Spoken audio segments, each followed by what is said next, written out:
Who is going to be MJF's next challenger for the AEW World title? It looks like a toss-up between Roderick Strong and Samoa Joe. But before we get there, of course, we have got to talk about a certain Phil Brooks. My name is Mekz, WrestleManiac UK, reporting for Revolution Radio Duty. I'm here with my co-host, NK. Yo, people, it's your boy NK, aka the man of the hour, too sweet to be sour. We are not alone today. We have, friend of the show, brother of the show, someone who's here to inform us about all the ongoings, bro. Tell the people who you are, fam. Knowledge, Graps Knowledge. I won't tell you my government name, but yeah, I do have an intro, but it's been so long since I've done it, I don't even remember it, so we won't even go there. But yeah, good to see you lot. Good to see I hope everyone is in good health and coping with the heat. I'm trying to cope with the heat. I've got 3 dogs here that look finished. They're not coping with the heat, and yeah, it's a lot going on in wrestling. There's a lot going on in wrestling, and the last week, I'd say the last 2 weeks have been incredibly newsworthy. You had Terry Funk passing, you had All In, you had Bray Wyatt passing. I say these so easily the way I say them. I don't mean it to come across that way. I'm just some big stuff, and then obviously you got the CM Punk situation as well. So yeah, where do you want to start, guys? Yeah, man. I mean, rest in peace, Terry Funk. Rest in peace, Bray Wyatt. But of course, this is the AEW show. We'll start with CM Punk, and obviously it's been a week or so, removed from the whole All In celebrations and how great that show was. And ultimately, the news broke during the show of what had been going on backstage.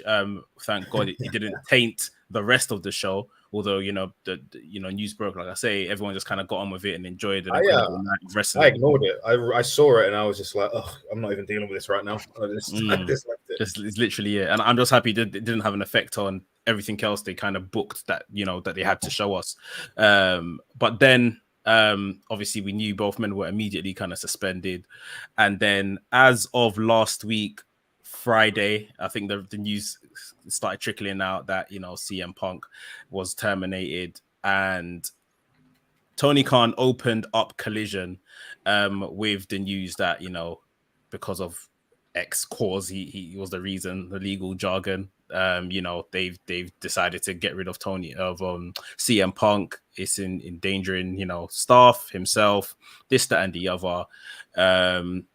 And yeah. Firstly, we all jumped on stream without, about an hour later from the news. We all jumped on stream and we're kind of giving our opinions on it all. Firstly, Knowledge, what's your opinion on them letting go of Punk? My opinion, it's just a shame. It's a shame it didn't have to go this way and it didn't have to end. I think from the way it started so positively. I mean, that Last Dance episode of Rampage, that was his return was one of the best things I've ever seen in wrestling, and I've seen a lot of wrestling in my time, and that was up there. That might have been the best moment as far as emotion, and it was just great television. And then you fast forward a year from that, and the thing at All Out happens, and then you fast forward a year from that, and there's this, and it's just a shame. Unfortunately, it had to be done. It had to be done. That news came out, and I heard a couple of things about maybe half an hour, 45 minutes before that, and I saw it. I heard, and I was like, I ignored it because I was just like, Tony Khan's not firing this guy. I refused to even get that in my head. I was like, they're not firing this guy, and I just ignored it. And then they released a statement, and I was absolutely shocked by it all. But like I said, it had to be done overall, unfortunately. He was their biggest star. He was their biggest draw. I mean, you could argue that he wasn't for the last few weeks and that Max and Cole were, but overall, he was their biggest star. And, for them to fire him, there obviously was no other alternative after what happened at Wembley. And like I said, it's a shame. Yeah. We've said it, like, of all stages, like, obviously it didn't happen on screen, it was backstage, but like your biggest show, the company, do you have any opinions on the stuff Tony Khan has come out with in regards to he felt endangered and stuff like that? Like, we don't know what happened back there. I feel like it's a bit of an exaggeration, but for him to say that, and this CCTV looks like was in the top, like, I don't know. I just don't think. I think it's a bit hard. Well, sorry. Well, I don't know. I mean, he said what he said. I can only go on what he's saying, and that's how he feels. I've heard bits and pieces about what happened. I think the best report by anyone was Dave Meltzer's report in the Observer of, the one of the reports he had of actually what happened back there. And, if Punk did lunge at Tony Khan, and I've heard another, someone's told me that, potentially he threw a monitor at Tony Khan, I'm not one to say, I'm not one to judge someone. I've seen people online, oh, Tony's a pussy and this and that. It's like, maybe he did feel threatened for his, maybe he wasn't really scared. Guys are like, Punk's enraged and, he comes at a small guy like Tony Khan. But as far as everything that's happened since and what he said, I mean, he did the thing at the beginning of Collision, which I admired him for, because how many times do promoters fire wrestlers and go on television and talk about it afterwards in that way? I mean, I don't remember many, past 1990, before, doing that. But, he went out and he done that. And then before that, he even went out in front of the crowd in Chicago and he sat on a chair and he basically let them boo him and he tried to speak to them. But, obviously that stuff that he said was through his lawyers. And if you pay attention to what he said in front of the live crowd on Collision, he pretty much said the same things with the exact same wording. So he obviously had read that over and over, and he had rehearsed it, and he said the same things. He was fired with cause. He felt threatened for his life. He also felt threatened for the other staff as well. And whether or not, I want to say this as well, this is really important. There's someone who's an elder statesman in the wrestling community these days. I want to make it clear to people that when you go to work, and I don't mean this from the wrestler standpoint, I'm talking about this from the regular, Joe who works for AEW. It is really important for you to go to work and not have to be physically threatened or be put in a position where you actually feel worried for your safety. And I don't think a lot of people that I read their opinions, it could be it could be on social media or, even a group chat. I don't think some people understand how real life and work actually is. And if I'm at work and there's a guy who has on multiple occasions now started fights and he's quite hostile to other people, and then he, wiles out, well, then he shouldn't work there. Ultimately, that's just the case. But, going back to what I said previously, Tony had, everything he said was run through lawyers. And like I said, the promo at the beginning of Collision and what he said in Chicago in front of the live crowd was pretty much the same thing with exactly the same wording. And, does Punk have a legal claim? I would doubt it. If what's happened and he's been released. But just in case, Tony put it out there anyway, which, how many promoters would have gone out there and done that? Yeah. So you mentioned, so I got a few questions, but the first one you mentioned, and obviously in the press conference, in the press release, it said CM Punk was fired with cause. What exactly does that mean? Like, can you break it down? Like, what is it to be fired with cause? For those people out there who don't know, with cause means that you've agreed to certain things, and you unfortunately have reneged on those agreements, and therefore you've what's the legal term? I heard this the other day. Is you've when you Jesus, I should have thought about this earlier on. When you don't fulfill your contract, your promises. What is the term I'm looking for, Mekz? You're a smart guy. Well, you haven't fulfilled your obligations. Ultimately, you've got maybe certain clauses or certain things you need Yes. to hit, and You're maybe in breach. Is it you're in breach breach of of There contract, you like go. maybe. breach of contract? Yeah. There you go. Gold star for NK. Yeah. There you go. You breached. Yeah, that's what that means. So he has been fired with cause, unfortunately, ultimately. And how much time did Tony Khan say that? Yeah. In front of the live crowd, you know. But Yeah. sorry. And also we said in the release there was a disciplinary committee. Who would that, like? Obviously, you might not know the specifics of who is in that disciplinary Okay. committee, but like what is their role, and like who would you speculate, like, in terms of like role titles, not necessarily that the people, but the titles, like what type of people would be a part of a disciplinary committee?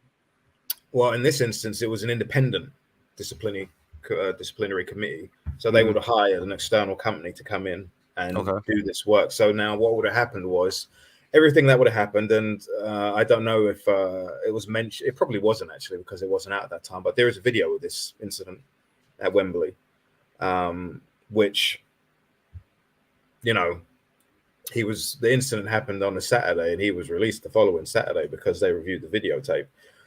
Where it happened was, obviously, Wembley's full of cameras. It's not like, you know, dressing rooms in Chicago at the Now Arena.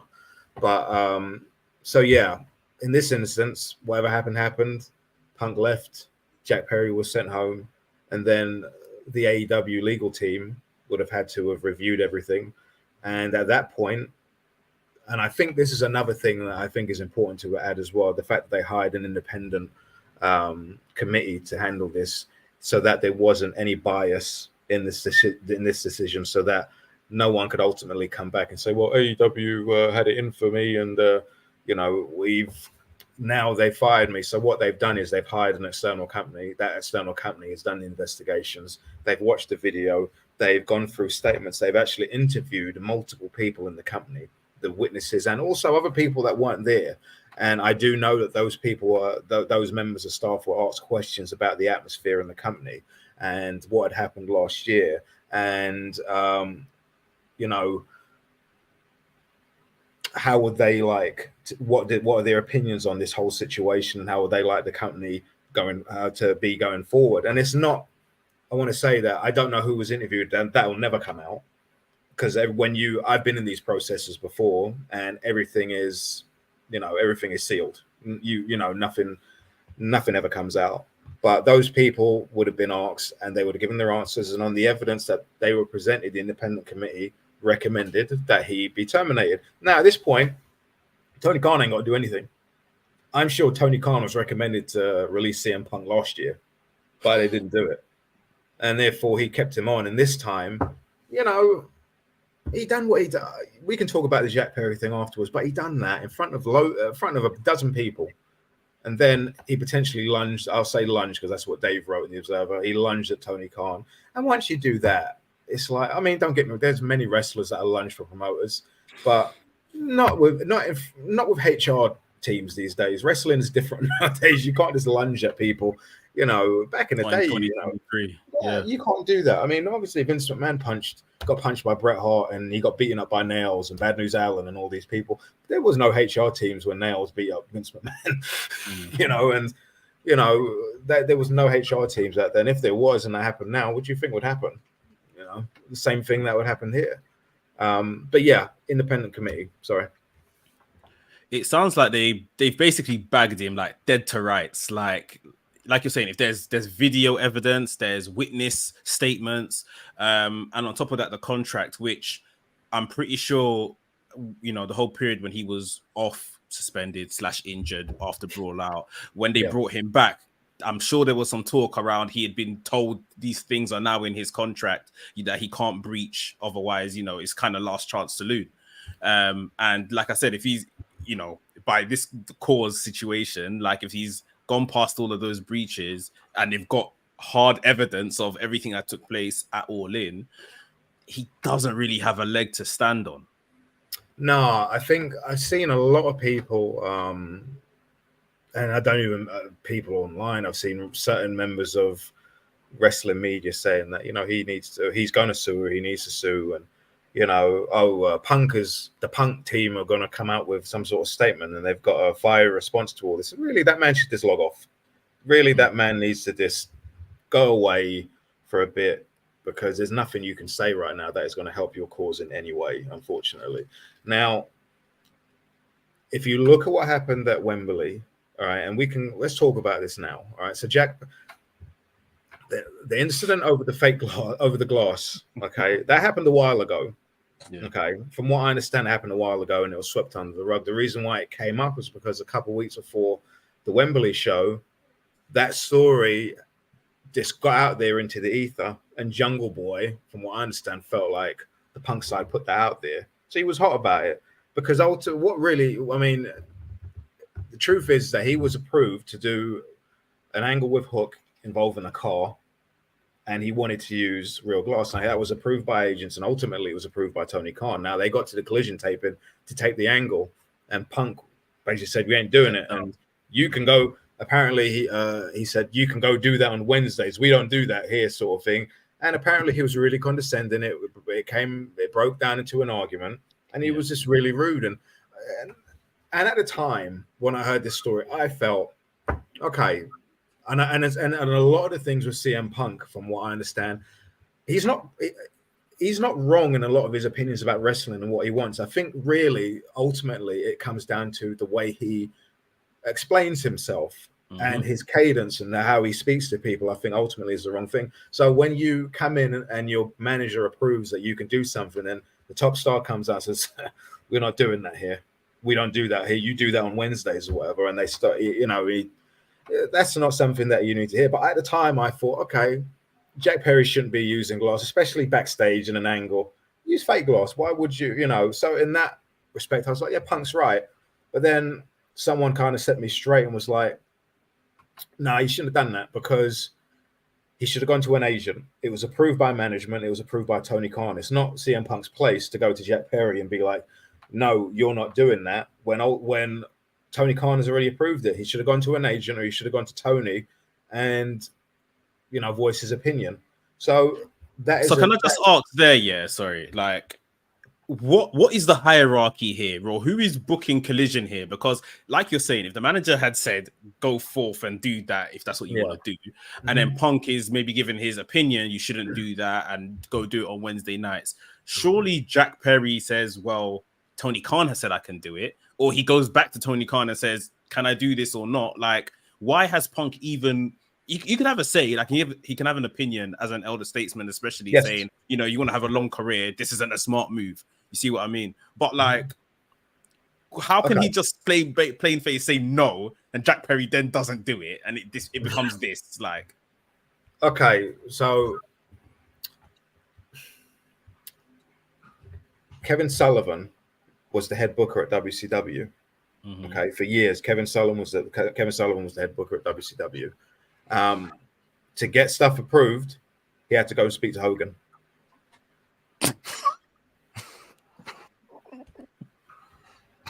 And if he, oh my gosh, man! And there was he had to speak to Hogan to get certain stuff approved in his booking. He had to go speak to Hogan. If he went to Eric Bischoff, well, here's all right.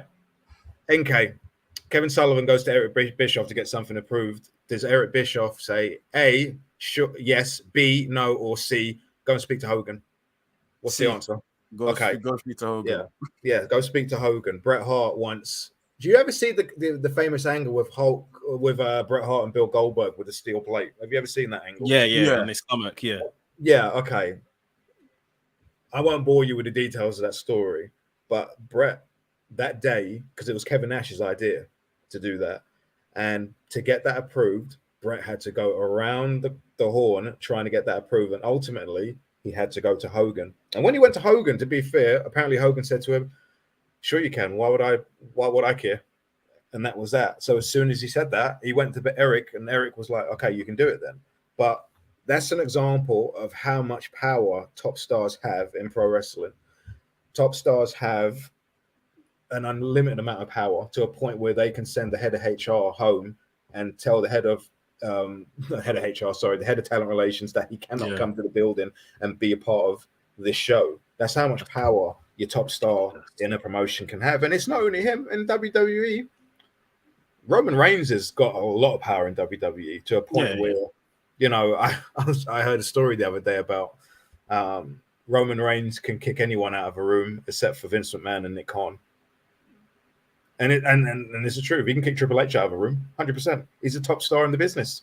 Like, and that is how much power we are talking about. So CM Punk can do that. And he's not the booker. And ultimately, Tony Khan is the booker. But if he wants something done, he'll get it done. And that show, that Collision show on Saturday, was pretty much his show. It was his and Tony Khan's vision of what they wanted on a Saturday wrestling show. CM Punk had a hand in who he wanted on the show, and that's why there was many issues of people not being allowed to even work the show or even come into the building because Punk had that much power. So so speaking of like Punk's power, so on and so forth. Obviously in the statement, the language of like the statement kind of implied that Punk had a role that was almost greater than just talent. Maybe he was an employee. Is there any like truth to that? And like if so, like what to what extent was he an employee of the company? Like was he somebody who had like, I'm sure it wasn't a situation like Hulk Hogan where he had it in writing where he had full creative control, but to what extent was Punk an employee of AEW? We don't know because I remember I went on to WrestleThings after the fight at All In. I remember that episode after I was on WrestleThings, and one of the things that I brought up on that show was the fact that I felt that that CM Punk had a bigger position in AEW than just a pro wrestler. And the reason why I said that was because at the presser during his rant, and he was angry, he slammed his hand on the table. He said, "I'm trying to run a business." That's what he said. And as soon as he said that, my eyes pricked up. And I remember going on WrestleThings and I said, I'm not saying he's an EVP or he's something, but he's definitely got a stake here in this company. And I don't know what it is. So but the thing is, I remember Brandon Thurston asked Tony Khan at a presser if CM Punk was a member of management or an EVP or something. And Tony said no. All right. Brandon asked him if he was an employee, though. If he did, I don't know what Tony would have said. But when in the statement, they said his independent contract and his employee contracts, he had two contracts. He was an employee at AEW. Now, what his actual job role was, I have no idea. I mean, he's not the only wrestler that is an employee. Obviously, the Bucks are employees. Kenny Omega is an employee. Cody Rhodes was one. Chris Daniels.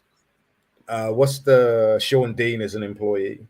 You know, guys like that. I don't know if Orange Cassidy is an employee yet because he agents matches nowadays. So for all I know, he could be an employee. But all the other wrestlers are independent contractors. CM Punk as an employee would have had health benefits. He would have had insurance. He would have had paid vacations. He would have had many other employee-based bonuses and, you know, what would you call them? Benefits as an employee. But also, I don't know to the degree that what degree of an employee he was. But obviously he was, and he had both his contracts terminated. But until that comes out, I can't answer that one properly. Right. Before we let you go and we'll start kind of chatting about Dynamite, Collision, like you said, Collision is, you know, in the vision of CM Punk. There's been stuff that's come out online, and you might be able to verify this, as to I think nearly 90,000 people clocked out of watching Collision when, you know, TK announced at the beginning of Collision that Punk is no longer part of the AEW roster and stuff like that. What do you think? Obviously, we know, TK a couple of weeks back made a friendly comment, if you like, about Danielson, and he trusts Danielson to lead the show if he was ever to drop sick or something happened to him. And obviously, we saw Danielson return over the past week. What do you think the future is of Collision that shows success now, ratings-wise, and how can they kind of, you know, keep it going, sort of thing, without, I guess, this person that the show was made for and by? It's too.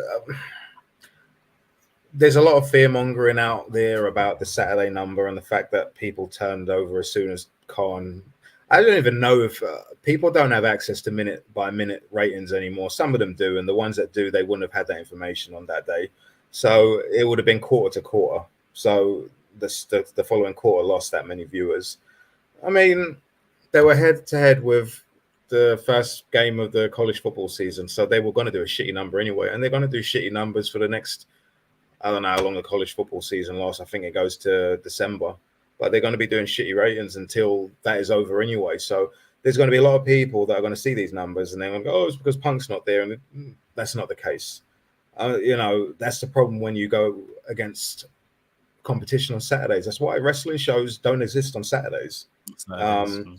Because they used to many years ago, but television was a different place when WCW Saturday Night was on. Now you've got the UFC. Most Saturdays you've got UFC. You got WWE once a month. You've got football every week. The NFL are going to be back soon, and they're going to be on Saturdays. And then you've got all the other baseball. You've got all these sports that really they take up that Saturday schedule. So wrestling is never going to do well as far as where it goes after that.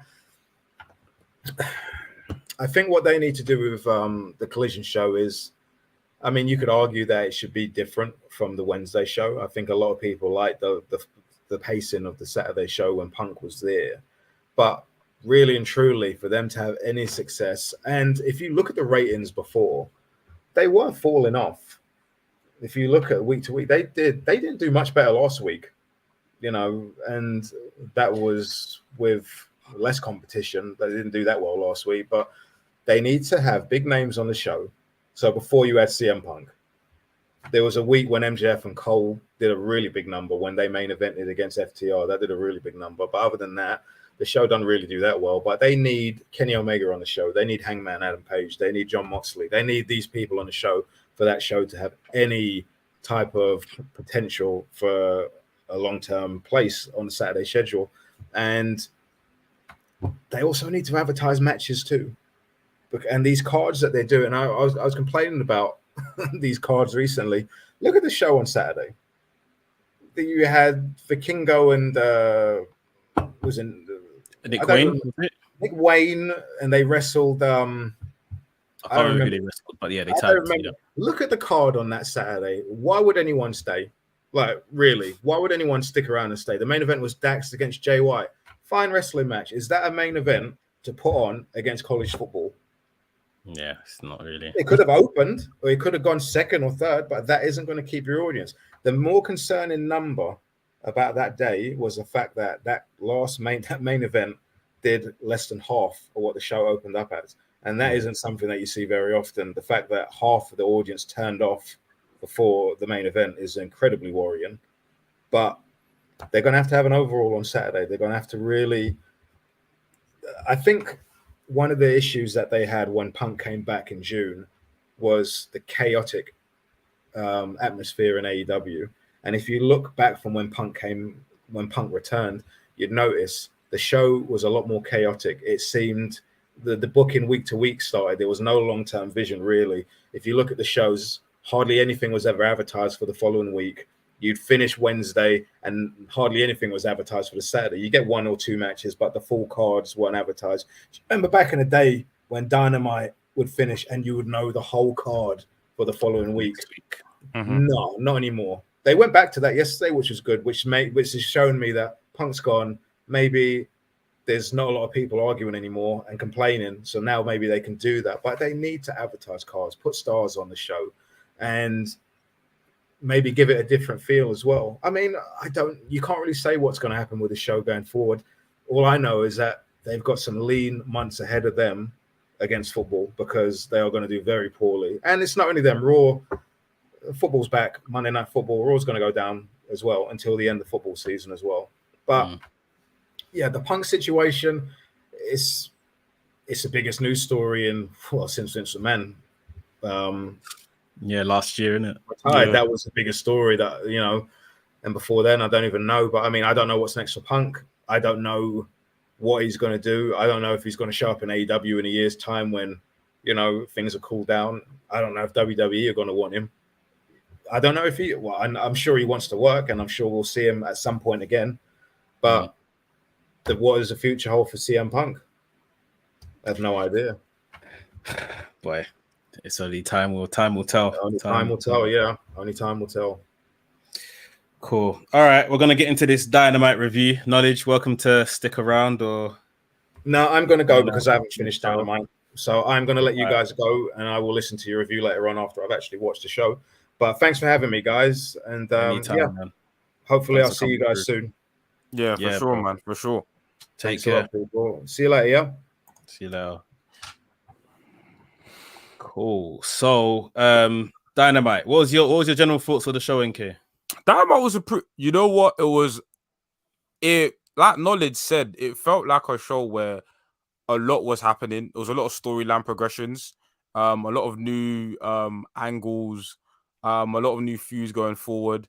So I think this episode of Dynamite, as a whole episode, I wasn't that particularly like, oh my god, this was amazing, but it gave me a sense of direction of where certain storylines are going to go forward and where certain wrestlers are going to be on the card. So it gave me things to like anticipate going forward. Yeah. Cool. All right, let's get into the review side of things. We'll run through it. Everyone that's watching, appreciate you guys watching live. Hit the like button, hit the subscribe button if you're new to WRESTHINGS channel.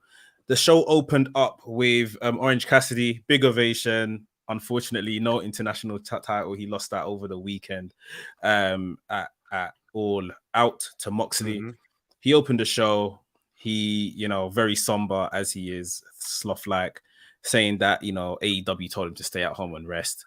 He's not going to do that. He's still going to be here every week, international title or not.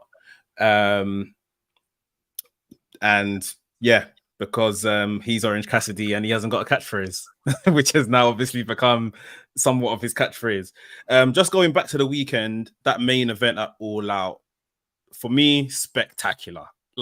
Spectacular. I'm not as high as everyone else on the entire All Out card.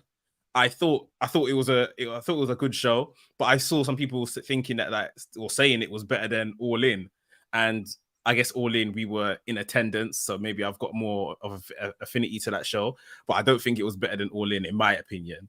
The show was good in general, but this main event, I just thought going out in a blaze of glory, going out on your sword, like they couldn't have done it any better way. What was your opinions of obviously Moxley beating Orange Cassidy for the international title? I think that was perfect. I think, like we'd said, like on this show for weeks, we're like, okay, like this title reign is going good, but we need to see how they end it because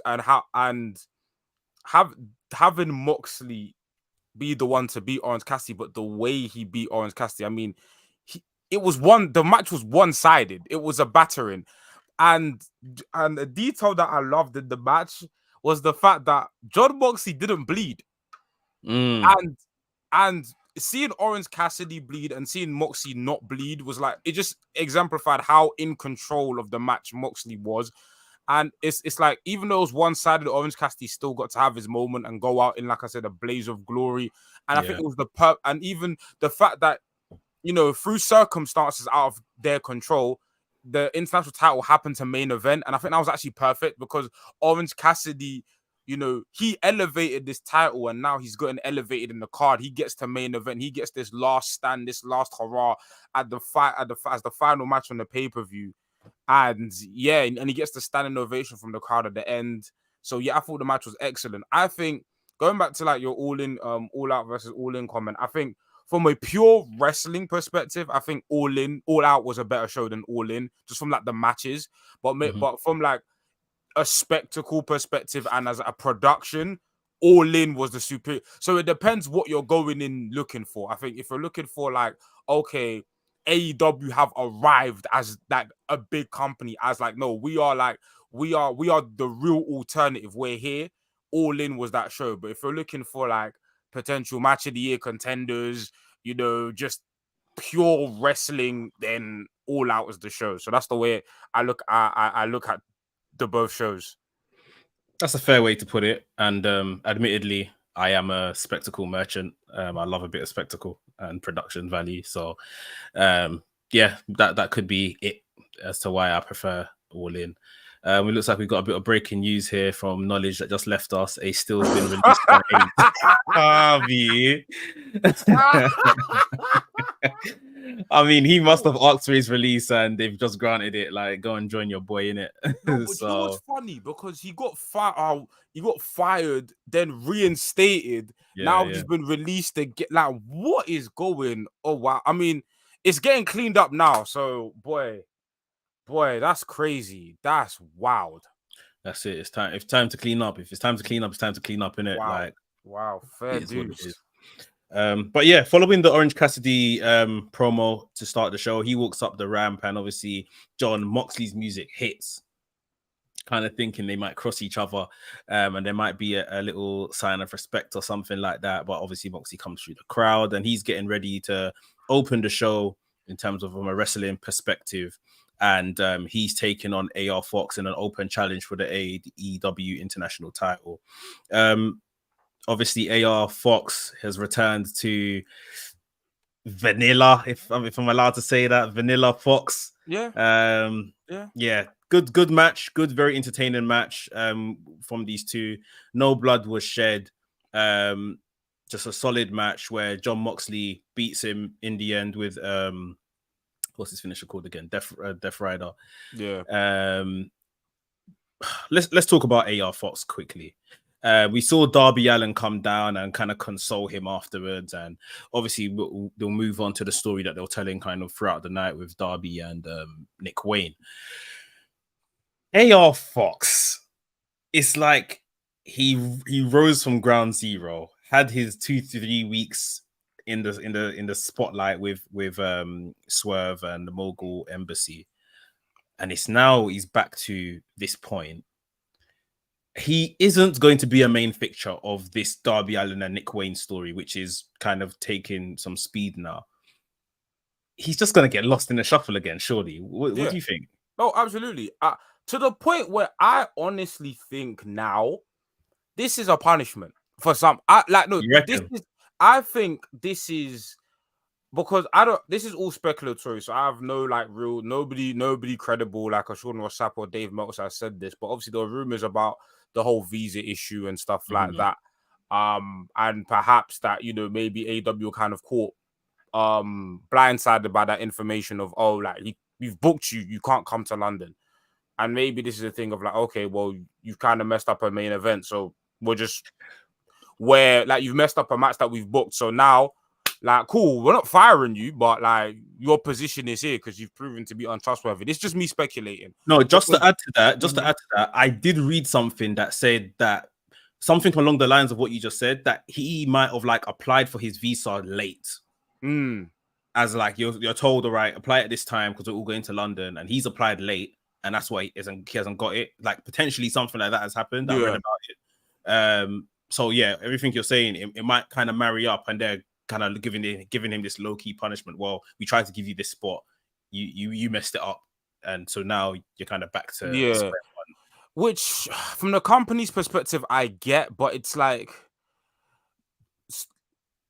Mogul, the whole Swerve and AR Fox thing was perfect. It worked fine, and I think what you could have done, okay, if you couldn't do the match in London with Christian, with AR Fox, do what it did, do the same thing they did with Christian. Instead of kicking AR Fox out, maybe have him be a thing of okay, you're disbanded from the group temporarily, prove your loyalty back, then have AR Fox collect some wins here and there, and then maybe rejoin the Mogul Embassy at a point in time. But yeah, this feels very, I wouldn't say vindictive, but it feels more than just a booking mistake. It feels very intentional.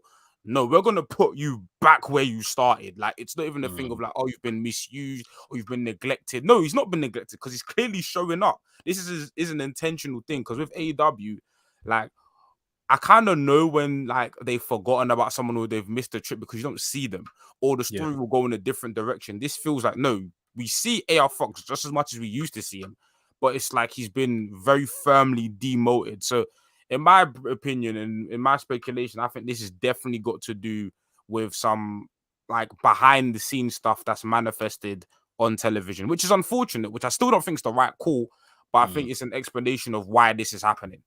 Yeah.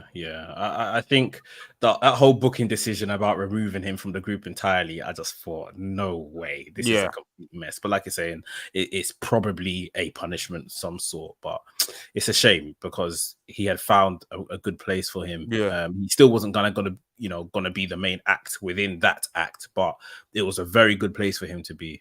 So Darby Allin runs to the ring. He helps AR Fox. They kind of just console each other, this, that, and the other. Nick Wayne, who Darby was with before, is watching the show backstage on the TV screen, and he's seeing Darby obviously console this guy that basically brought a shank to his house, trying to do him something. So Nick Wayne's still not really happy with that situation. Christian and Luchasaurus turn up. Of course, Christian likes a person that ain't got a dad. And he had a lot to say about, is that your mentor and all this kind of stuff? Is that how he's mentoring you? You know, if you want to be mentored well, basically join myself and stuff like that. Which was, again, going to kind of, we get another story beat in this story later on the night. Next up, we had Chris Statlander. She had an open challenge for the TBS Championship against Emi Sakura. The match wasn't long at all. Chris, it was good to see. I'll say it's good to see Chris Statlander on Dynamite. It's like the women had a bit of a different position on the card. They usually got later on in the show. But they opened up the show. This is the second match on the show, and so it was good to see. Very decent match. Statlander retained the title after was it Wednesday Night Fever, or she called it Wednesday Night Fever? I think it changes based on the day, which I think is kind of fun. Yeah, it's cool. What did you think of this? I thought, do you know what? I like these sprint type of matches where it's like, if it was only like 3-5 minutes, but it was just like constant pace, like high pace, high energy. Yeah, and I think Emi Sakura is somebody who's obviously a fan favorite online. And she's a very good wrestler, so I'd love to see her people like her utilized more. And I thought just a variety of different opponents for Chris Statlander. I thought once you put Chris Statlander in there with someone who's of the same talent level, and that's no disrespect to some of the other women, but Emi Sakura is someone who's experienced in this game compared to some of the other opponents like the Anna Jays of the world, where it's the matches won't. With the TBS title, it's a workhorse title, and with a workhorse title, just put on good matches. So for me, just keep doing that. Somewhat related to the TBS title, or the former. Did you hear the comments of Jade Cargill recently? I saw a headline, but I haven't read the article. So I've only read excerpts and little excerpts here and there. I think from what she said, obviously she was just talking about a relationship with Tony Khan, how it's good, how she don't plan on going anywhere, and so on and so forth. And all of this at the timing, maybe it's just me, my conspiracy theory brain is just thinking, she's gonna be back by the end of the year. She's gonna be back. She was talking about how she's got the wrestling bug and stuff like that. So I'm maybe we can see Jade Cargill return and so on and so forth, because we were obviously speculating about where her status in the company would be, whether she'd even be back in wrestling. But a lot of her stuff was very complimentary towards AEW and Tony Khan and just wrestling as a whole. So that could be an indicator of where she, of her coming back soon. So yeah, we have to see. Yeah.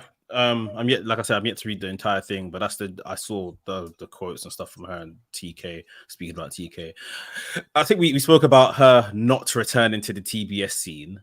Yeah. But at the same time, she's kind of, I want to say above the women's world title, but just in terms of her mainstreamness, but there's still a level of skill that needs to improve for her to necessarily go for that and us be happy with her as champion. Yeah. I'm thinking of another position for her, and I don't know what you tell me how you think. I'll just come up with this now. Mercedes. She's due to come in. Imminently, if you like, once she's kind of fit. What if Jade returns day one of when Mercedes returns to kind of, you're not taking my position sort of thing? That is a hot feud. Yes. Now I know where you're thinking because I know how you work. It's not what we want to see, maybe from a wrestling perspective. Yeah. But that's where you said it's a hot feud.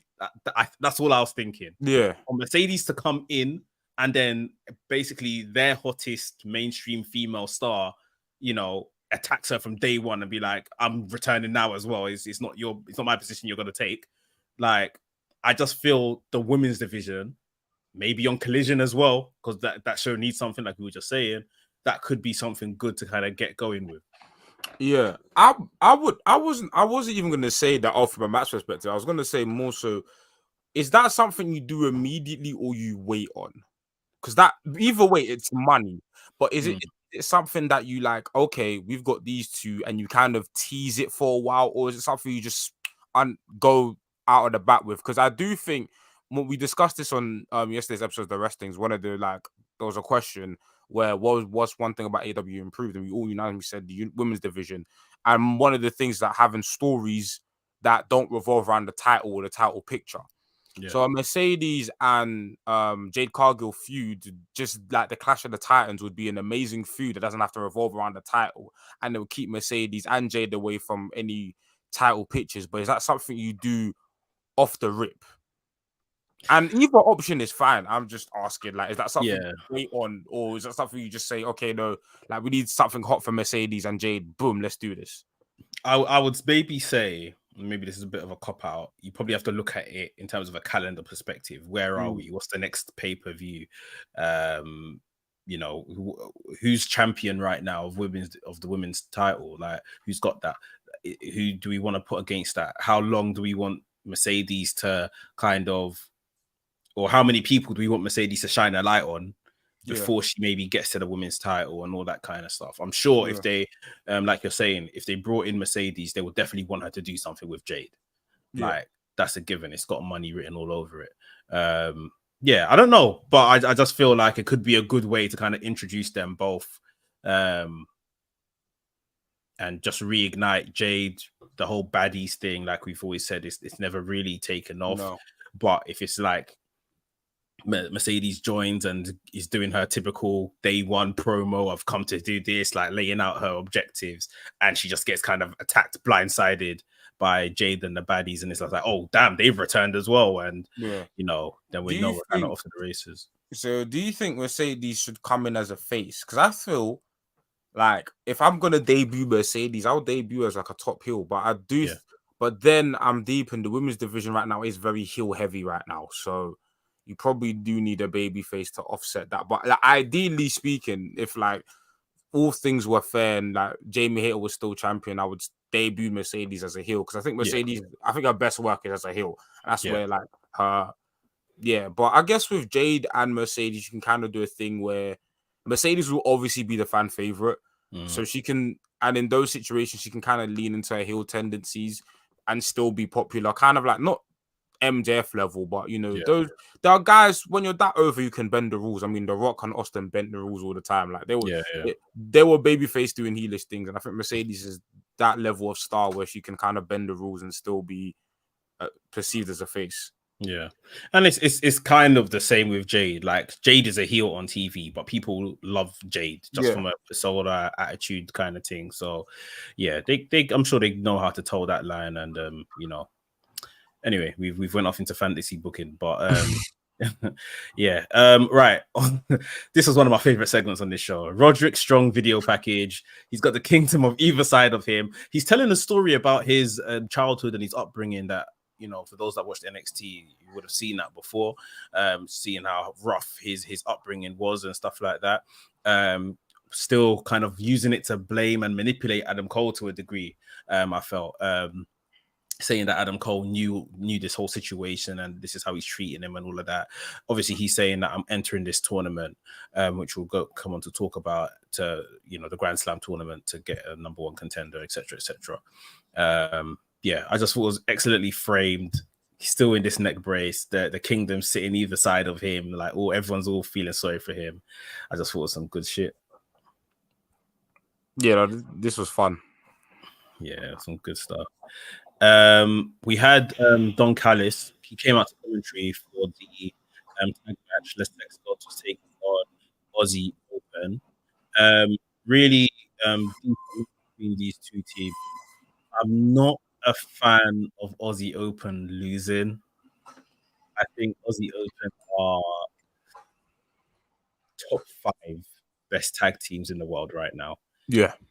So them losing and kind of just being fodder for this story, it doesn't really sit well with me. But the match was good. We saw Jericho get the win. They're telling a story here with Jericho kind of only cares for himself and not Guevara. I saw some people speculate online that Sammy Guevara is going to join Don Callis' family. The back of this. Does that cross your mind? Do you think of that? No. I wouldn't. I'm conflicted about the two things. I think Sammy Guevara under Don Callis would be great, but the whole point of this is for Sammy to spread his wings on his own. So it's like him joining another faction under somebody else. It's like it defeats long term. It defeats the purpose of this whole thing, because I think the whole thing, like Sammy got, especially like in kayfabe and in like actuality, Sammy Guevara obviously probably learned a lot under Jericho, and him being in part of the inner circle and then the JAS was beneficial for him. But now it's time for Sammy to be his own man and do his own thing, and then him being a part of another stable. Like the only time I think Sammy Guevara should be a part of another stable is if he makes his own, and we're not at that point yet. So I feel while it would be a cool visual, and I'm sure like a faction of Sammy Guevara, Takeshita, Don Callis, like is a lit faction. Ultimately, I don't think it serves Sammy Guevara or the story anything like long term. So nah, I'm not with that. Do you think they don't necessarily trust Sammy Guevara at this time to be on his own? Because literally, like we're saying, it's been heavy faction stuff since, the beginning, since the day he arrived in AEW. Yeah, I don't know, because obviously they gave him like the TNT title stuff, and that run was awkward. It had good matches, but it just didn't. I think with Sammy Guevara, he's very awkward. Like, we've kind of seen like the rest of like the 4 pillars, even Jack Perry. I think Jack Perry's come to his own as the heel character. Sammy Guevara, he's tried being a heel. He's been a heel for most of the time. He's been a babyface. I just think oftentimes he's been miscast, and because of those previous outings of him being solo, maybe there's some like trepidation about pushing him out there again. But I think it's time. I think the Jericho thing has served its purpose. And I don't know what you do with Sammy, though. That's the thing. He's a tremendous talent in ring, but character-wise, he's never got it all together. Part of that is booking, but part of that is just, I don't know. Because he's not boring. It's not like he lacks charisma. It's just these characters are never fully formed, or like it's weird. It's weird with Sammy, but I think ultimately you have to try. Wrestling's all about trial and error. So ultimately the thing is to put him out there solo. How you do it, I have no idea though. Yeah, I think they went all in on Jungle Boy, and like if we look back on his kind of motivations with Hook and stuff, I don't want to say it's weak, but it's just like they just done something to get him to this point where they wanted to do it, and here we are today. That I don't feel like they're committed to Guevara in the sense of they're definitely committed to him. He's been classed as one of their 4 pillars, or whatever the case is, but they haven't been committed to these things, like you're saying, the TNT title run and letting him go on his own. Then it's like whatever made them think, right, we're committed to Jack Perry's heel turn. They haven't done the same for Sammy Guevara. And just said, whether this works, the crowd boo it or whatever, we're sticking with it, at least for a couple of months or whatever the case is. And we're never going to know if they don't take that leap of faith ultimately. Yeah, because do you think that's because Sammy Guevara always has a safety net in Jericho? In the sense where Jericho's always like, with Jungle Boy, I mean, they took Luchasaurus away from him. Marco Stanton's been gone, like, so the whole Jurassic Express thing is done. So it's kind of a thing where that we must like do. Like, he must like go out on his own, because otherwise we don't have anything else for him. If Sammy Guevara with the TNT, when they pushed him out with the TNT title run, when it wasn't working, it was like, okay, let's go back to the default. Just put him back with Jericho. That's easy. It's gonna work, and it's gonna. With Sammy Guevara, he's always had the safety net of, okay, we can go back to Jericho and it'll be fine. So maybe if you remove that safety net for a while of Jericho, that you permanently separate the two, then they'd be forced to like book him more because they know they don't have anything else for him to return to. Yeah, they need to come out the comfort zone ultimately. That's what it is. But yeah, we'll see where that story is heading to. We had a backstage segment with Ricky Starks. He was doing like a pre-recorded bit where he was basically talking about his match against Danielson. This match on the weekend was fantastic as well. Awesome match. He was basically saying that he never tapped out, and you know he can't be beaten, all this kind of stuff, putting himself over, trying to see what's next for him. I know you've got a thing about people not tapping and the whole pass out situation in matches. Was this one all right in your opinion in terms of him passing out? This was fine. Man was getting choked. This was perfectly fine. I think this was the match, the stipulation, the match, it called for it. Well, he could have passed out, but I think if you're going to push Ricky Starks, and this is conditional, if you're going to push Ricky Starks in a direction where I like the direction of this vignette, where it's like, okay, like this moment has kind of molded me like into something unstoppable, then I'm fine with it. And in the context of the strap match, I think it's fine. And the way the way Ricky Starks sold it was perfectly. Like his eyes were wide open. Like I think in stuff like this, it was like, yeah, man has to pass out. He's literally being choked with that's fine, isn't it? But in stipulations like these or hardcore matches, I'm a fan of them. It's just when I think it's wasted on like a Dynamite or a Rampage. Just like why? Like limit the pass outs. The same thing we have about blood. Like blood isn't bad, but it should be, you know, used to enhance certain things. And I know I'm talking about AEW where blood is thrown every day. But in theory, what blood should be is like an enhancement tool, and it should be used to like elevate certain people. Same thing with passing out. Like if somebody's going to like not tap and pass out, that should be a thing in storyline that's said over and over. Yo, this guy didn't give up. I always think about Austin and Bret Hart. Yeah. Look what that did for Austin. You know what I'm saying? It doesn't mean the next person needs to become Stone Cold, but it should mean something for that person's character going forward if they don't tap out and they pass out. Yeah, so it's a good point. I thought it was perfect. I was saying on my channel earlier this week, like there was a point when Danielson was choking him and the facial expression he made, like for a split second, I jumped. Like I was thinking, is this real? Like, is that all right? Sort of thing. Yeah, and then obviously I remember, I think you guys reminded me a couple of weeks ago at podcast about the Hangman choking Moxley. Yeah. And stuff like that, and Moxley tapping, and even then, like that kind of emotion, like you're saying, I was like, oh my god, like Moxley tapped, Moxley of all people, sort of thing, because he felt right here, right now, my life is in danger, sort of thing. So, yeah, I guess it's how you use it. But yeah, I guess we'll see what Ricky Starks is on to next. We saw a backstage segment with Takeshita, Renee Paquette, and Don Callis. Don Callis had a painting covered up with a drape, and he's going to soon reveal, I think next week, who their new target is. MJF comes out later on in the show. MJF comes out. He's kind of endearing himself to the crowd as usual, talking about how he used to live locally when he was on the independents, but he's looking forward to New York Grand Slam, where he was told by Tony Khan he's got to defend his championship. It was funny. I saw someone mentioning that New York was like obviously the only place, his hometown, or New Jersey, Long Island, where he used to get cheered. Imagine when he goes there now and he gets booed there. It's like he's sold out basically. Yeah. But yeah, we had this. Samoa Joe came out just as MJF was calling him out. These guys had another great, one for the ages kind of back and forth between the two of them. Samoa Joe purposely asking him, what is the problem, kid? He asked him 3 times, calling MJF a kid, which was making him very irate. They took jabs at each other. MJF made reference to, the other guy that was here in William Regal, and how William Regal lied to him, and he's going to send Samoa Joe packing back to NXT.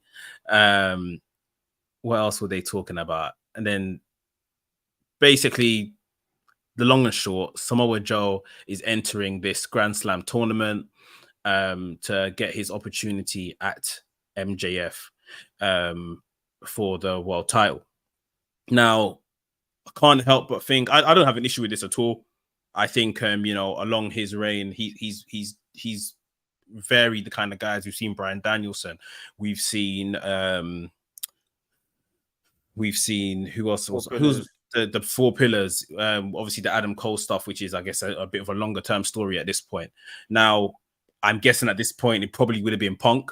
This was probably meant to be the beginning of addressing the whole champion stuff, and maybe Samoa Joe is the de facto elder statesman that's going to stand in and do this feud now around this point. Who knows? We'll come to see it. But yeah, they there was a bit of a scrap, and then Punk Samoa Joe went up our way, called him a bitch and stuff. All kind of war of words to really just get on each other's nerves and stuff like that. Firstly, what did you think about this segment? Oh, I thought the segment was really good. I think, I'll be honest, I think Joe was the person I liked more in the segment than MJF. Yeah. I really liked just Joe's little man in MJF and stuff like that. Just poised. Joe and these, and the thing is, it's weird. Joe is an excellent promo, but when you think about Samoa Joe, we think about his in-ring prowess or his aura, but Joe as a promo is up there with one of the best. And obviously in AEW, even in general throughout his career, he's showcased it, but it's never been at the forefront of his career, which is weird because he's an amazing promo. Yeah. I feel like this, I really like this for multiple reasons. I'll get to the tournament because I think overall the tournament brackets are very weak. But I do, the one thing I'll say, maybe I think we did have this last year, but is the level of unpredictability. I think the two front runners are Roderick Strong and Samoa Joe. And I like the fact that both of them now have very legitimate cases for winning. I don't think both of them will get to the final because I think they're both heels, and I don't know how that will work. Yeah. But both of them have very have strong narrative implications for winning. What match do I want to see more? I think Roderick Strong versus MJF will be a better match, but just off this segment alone, I'm very sold on Joe and MJF. I'm very sold on that. I don't think MJF takes Roderick Strong seriously because of the story. Yeah, he's literally like a whiny bitch, if you like. What are you whining for? Just get on with it. Whereas Joe, like you're saying, it's the legacy of Joe. He's a credible threat. He's someone that MJF admittedly said I looked up to. Incredible. You look at the length of Joe's career, that MJF even has an opportunity to wrestle a Joe. So I definitely on paper, especially it's not a pay-per-view, even though this easily could be a pay-per-view match. Joe versus MJF is more of the Grand Slam. It's a big occasion sort of thing. Yeah. It's just Roderick Strong storyline wise makes a lot of sense as well. Of course. So it's I don't know. But yeah, like I was saying, I think Samoa Joe is just a more legitimate opponent. I'm into this. I'm honestly into this. And what I've liked about this MJF storyline so far is the diversity of opponents. There's just been a lot of different opponents in this saga. Both men are involved in the Grand Slam stuff, in the Grand Slam tournament. We saw the brackets be revealed for that. I'm going to get those on screen now. The Grand Slam World Title Eliminator Tournament. Now, these brackets, they've given every show, a match. So I'm not against some matches being on Rampage and some matches being on Collision and Dynamite and stuff like that. It's the caliber of the matches. Rightly so. They've put the ones that I guess we will care about less or least on Rampage. where, not many people are watching it, but it's just the competitors. Now, Roderick Strong versus Trent Beretta. It was a good match, and we'll get onto it shortly. Trent Beretta has been very, very good in the last few weeks. But it's just not who you expect to see in a tournament, an eliminator tournament. Darby Allin, Nick Wayne. So, of course, they wanted to do this kind of mentor versus mentee match. But should Nick Wayne, that hasn't won a singles match in AEW since his debut, be in a world title eliminator tournament? Absolutely not. Like, not. Jeff Hardy, again, he's recently returned, from everything he was going through, and he's in this tournament. Yes, it's with Samoa Joe. There might be some TNA heritage there, but like, come on. Penta versus Jay Lethal, you can probably get away with it. But like, yeah, again, like you say world title eliminator tournament, and Takeshita that's had a big win against Kenny Omega. Why is Takeshita not here? Yeah. Hangman, previous champion, just won a battle royal over the weekend. Why is Hangman not here? Or like, if you don't want to use like the big names, because obviously we saw what Hangman's doing later on in the show. We're probably going to get an indication of what Takeshita's doing. If you don't use names like that, you could easily forget. I keep saying this. You've got guys like Malachi Black, Buddy Murphy, and you've got them, man. You could use them, man. You've got the likes of Amiro. You could easily fill this tournament with former like TNT champions or for people who have like some sort of like pedigree in this company, like a Ray Phoenix, for example. At least like upper mid carders, if not main eventers, upper mid carders could easily fill this entire tournament. Exactly. So it's like, for me, that you've got a guy like, for example, Nick Wayne, like he don't belong in this tournament. Like he hasn't won a single match. Jeff Hardy don't belong in this tournament. Like the guys where I could say, okay, Darby Allin, yes. Roderick Strong, yes. Samoa Joe, yes. Penta to a degree, yes. You could easily fill this tournament with a variety of different guys and call it a day. Like, I get that they don't want to use maybe former champions, because right now it seems like a lot of the former champions are booked in like heavy programs. Yeah. But there's enough man on the roster to put together that are better than Jeff Hardy and better than Nick Wayne. Like I said, Jay Lethal versus Penta, I hear it, but you could do a lot better. Like last year's tournament, I remember you had the likes of Hangman Page, Danielson, you had obviously Moxie who ended up winning. Like last year's tournament really felt like, okay, like you had real world beaters in the tournament. This one just was like, They could have even put the likes of Cassidy, giving him an opportunity here, and maybe Samoa Joe beats him instead of Jeff Hardy, and it's then it's like, listen, Orange Cassidy, slow down, because that's obviously where we're going right now in terms of he's still trying to be there and everything.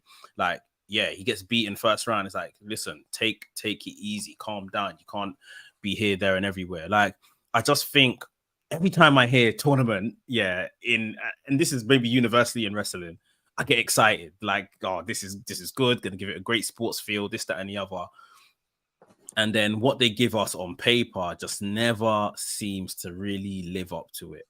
And especially, like I always say, I hold AEW in such high regard. Like, I would always expect better than what we're given in tournaments. Like, if the match don't deliver, then cool, innit? But at least you've booked me a good match to kind of look forward to.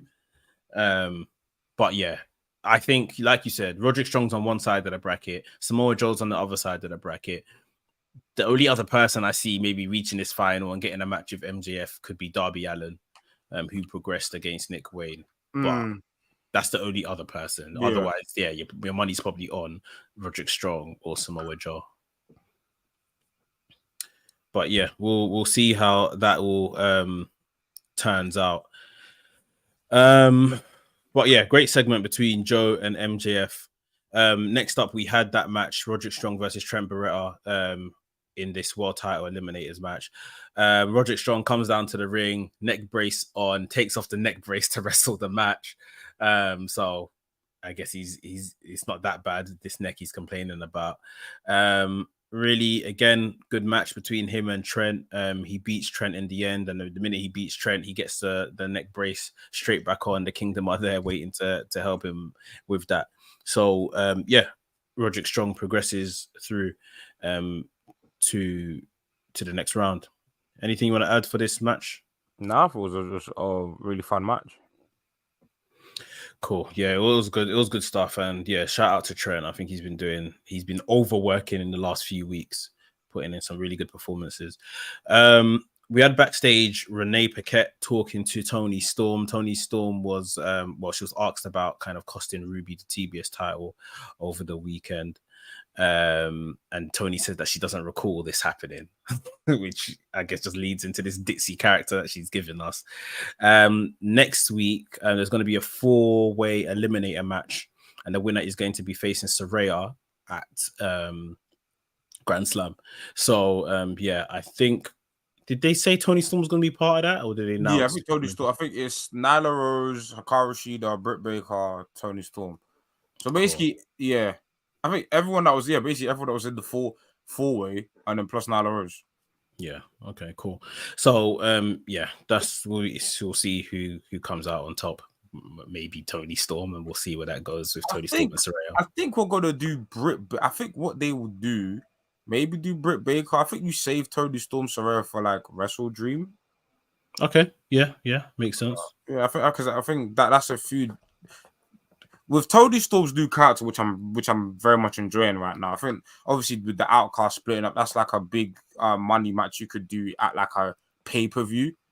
But obviously, like, it's weird because obviously Grand Slam is like the hybrid pay-per-view TV show, so you can do pay-per-view matches on here. But I just think that's a match they would save. And Britt Baker versus Saraya is like a big match on paper that Britt could easily lose and still progress this Outcast dissension storyline. Yeah. Hopefully, just something, again, to just keep the women's division ticking over. They're missing a couple stars now through injury and waiting on some stars to come back into the company. So we'll see how that goes. Next up, we had, again, one of the segments that a lot of people are talking about after this particular show. Hangman Adam Page invited down to the ring by Tony Schiavone, introducing him as the winner of the over budget battle royal from the pay-per-view.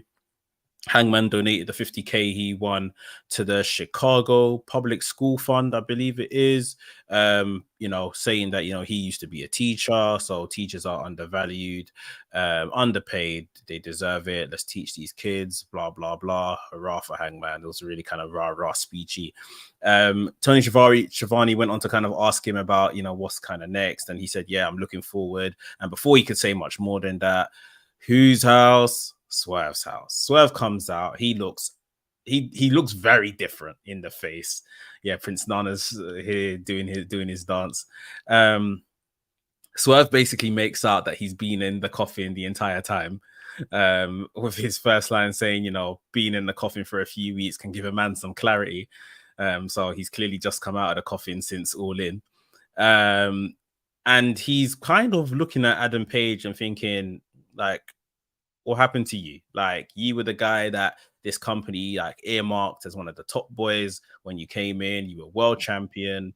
Ever since then, you signed a big contract recently. He made jokes about, I can see that you're eating well, basically saying that, Hangman maybe putting on a bit of weight or whatever. About how he's basically doing up, carrying the bags for the elite and all of that kind of stuff. Swerve really kind of went at Adam Page and like assassinated the character almost. And as he was doing this, I was just thinking, we're getting back the anxious cowboy, aren't we? Like the drinker and all of this kind of stuff. Like Swerve, well, Adam Page said he's not standing for all of this. After Swerve basically said, if I had all these opportunities, I would have been the first Black world champion for AEW. But yeah, you were given all the opportunities and look where you are now, sort of thing. As Hangman was walking away, Swerve made a joke about, look at you walking away. I'm sure your wife and kids will be really proud of you. And that heated up Hangman, and he came storming back to the ring. He could lay hands on Swerve. he was blindsided by Brian Cage and that beaten up. He's gonna have a match with Brian Cage next week on Dynamite. But yeah, it looks like the next big program here that is set up is Swerve and Hangman. What did you think about it, NK? I'll be very honest. I think I like the direction. I didn't like the segment. I thought Swerve's promo was kind of sloppy. It was kind of all over the place. I got what they were trying to do, but I just think the execution wasn't great.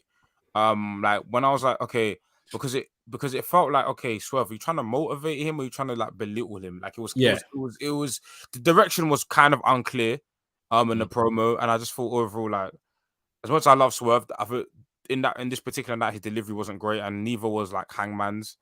So but I do like that Swerve is finally feuding with some like top like Hangman Page for me is like you're entering, okay, like the elite, like no pun intended, but like the top tiers of the company.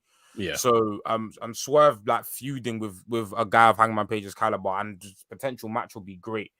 And I think in future segments the story will progress into something that's good. But as the initial segment, I have to be honest, like I was watching this thinking, I get what you were trying to do, but I just think the execution wasn't there for me. That's fair. Yeah, I totally understand what you're saying, and I don't. To be honest, when I saw Swerve interrupt him, my first initial thought was, this is just food for Hangman. Like, as much as we want to see Swerve in this position, I'm already assuming that Hangman's winning this feud. Yeah. So that got me a bit down. But by the end of it, I was more kind of looking forward to, well, at the same time, let me look at the positives. You know, Swerve is now facing, like you said, one of the top boys of this company.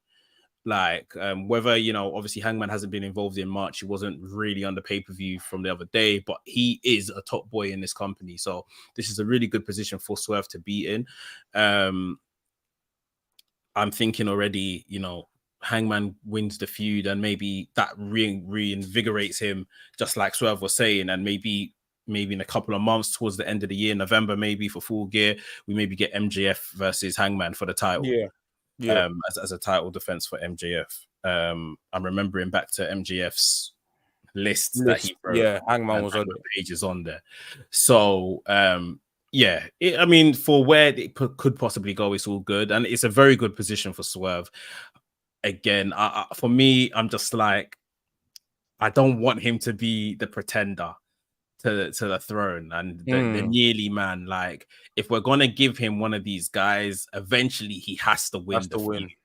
Yeah. Like, so I think that's just the only thing that I'm a bit kind of cautious and a bit down about. But the positioning is excellent for him and well deserved, because he's been very, very good. And you can see like the trust they have in him is growing. But yeah, like I say, I just want to kind of see Swerve get his day in the sun and not at the expense of someone else. Yeah, no, I definitely agree. I feel like the thing with these type of guys, and I'm not saying Swerve is this type of guy specifically, but like with guys that you want to heat up, but they're not necessarily ready for the title picture, or you haven't got plans for them in the main title picture, you've kind of got to give them random miscellaneous wins on Dynamite. I think what would help is having Swerve like compete regularly and maybe like beat up, you know, the lower tier guys or the guys lower on the card. And when he does face a Hangman, even though he does lose, it doesn't feel like he's constantly losing. It feels like, okay, he faced a top tier guy and lost. So I think just give Swerve some matches on Collision against not no names, but I'm trying to think of somebody who, like a Trent Beretta, for example. Like someone of that ilk, someone who respects, you know, as a good wrestler, but someone who could eat a pin.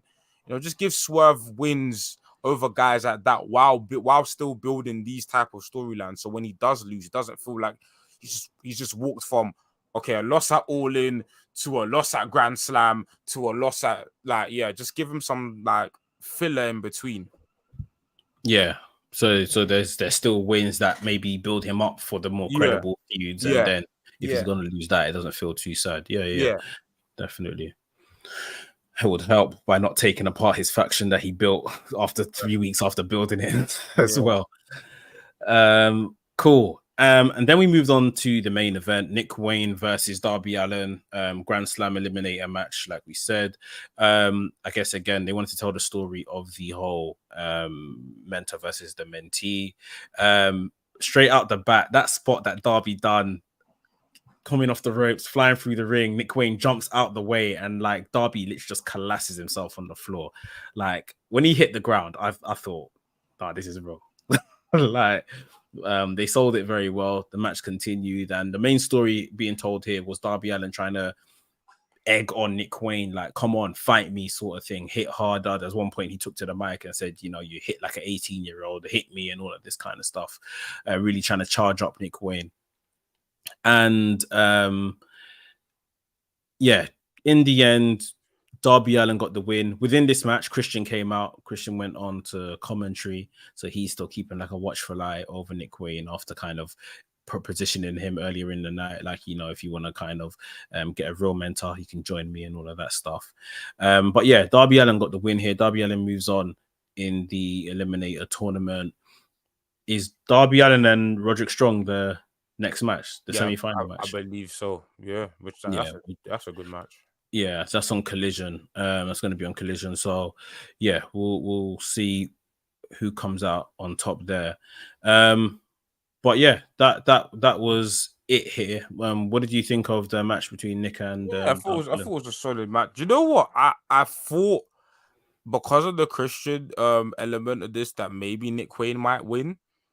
Just because of his the same we had with Christian, and maybe Christian putting Nick Wayne under his wing.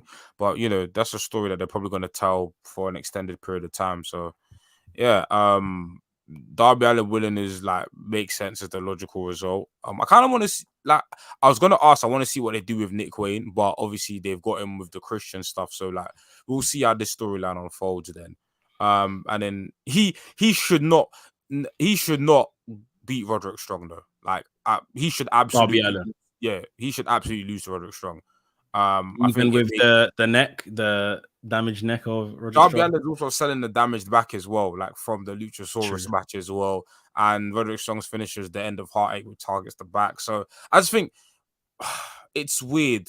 Like I said, the only way I see like Darby winning is if Samoa, like if Darby wins, then it's kind of almost confirmed to me that Samoa Joe is winning.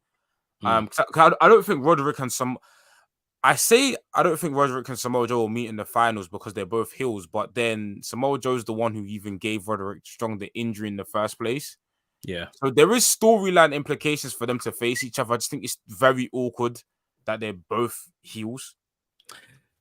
To be honest, if I'm to rank them as heels, Roderick Strong right now is the bigger heel. Like, people are always going to love Joe and cheer Joe, and Joe was having a whale of a time against CM Punk, even though he was the heel then. Yeah. So I think they can get away with it, to be honest. Yeah, fairs. It's just I say that mainly just because of this proximity to MJF and how over MJF is, right? But both of them are. So yeah, but I'm very interested. I would say, like I said, we spoke about the tournament in terms of the brackets, but like whatever outcome this tournament has, and what I'm liking is that it has very strong story implications, both either way. You've got the whole Roderick Strong, Adam Cole saga, which Roderick's kind of got a point, because if I forgot to mention this in MJF segment, but when Samoa Joe was about to give MJF the muscle buster, Adam Cole immediately came out. But when Samoa Joe was beating up Roderick Strong for like 5 minutes, Adam Cole only came out when he was getting put on the stretcher. So Roderick Strong's kind of got a point about Adam being a bad friend, but and Roderick Strong was here like, oh, you care about his neck, you don't care about mine. He's not lying. He's not lying. But I just feel like both either option just has like a lot of good story potential, which is what I want at the end of the day. This is like, you know, the matches are like the final thing, but like the build, like let's build to these matches. And yeah, I feel the build for both opponents is good so far. So I'll be happy with either or. If it's not one of those two, then I'm a riot. Yeah, I think at this point it's definitely got to be one of those two. Like I say, at best, the third horse in the race is Darby Allin, but I don't even see that really. Yeah. So, cool. But yeah, that was Dynamite. It's going to be very interesting to see where we go next week. A lot of, like we said, stories are now in the work as of this episode. There was no Omega on this show, so I'm pretty sure we'll see him next week, maybe around that Don Callis segment of this painting that he's going to unveil. One thing I forgot to say when we're talking about Orange Cassidy at the top of the show, eventually, I don't know when it's going to be, I want, like, I'll just come out and say this. People might not like it, but I'm just trying to be realistic. Orange Cassidy, I don't think is going to ever ascend to be world champion of this company. Yeah, that's realistic. However, I would love to see him become the greatest international champion this company's ever had. So somewhere along the line, I want to see him pick up that title again, and that's almost like his world title. Yeah, like, he doesn't have to win it. Yeah, he doesn't have to win it like stupid amount of times, like, 10-time international champion or something like that. But like, just through every time he wins it and what he does with it, whatever the case is, like, even if it's like a relatively nominal figure, like say 4 times he's won the international champion, but everyone knows that is his belt, sort of thing. I think right now, obviously with the reign he's just come off of, like, he set the bar. Like, it's even though it started off with Pac, like, it's his title at the moment. You know what? I sometimes I even think who had that before him. Like, as far as I'm concerned in my head, it's his. It started with Orange Cassidy.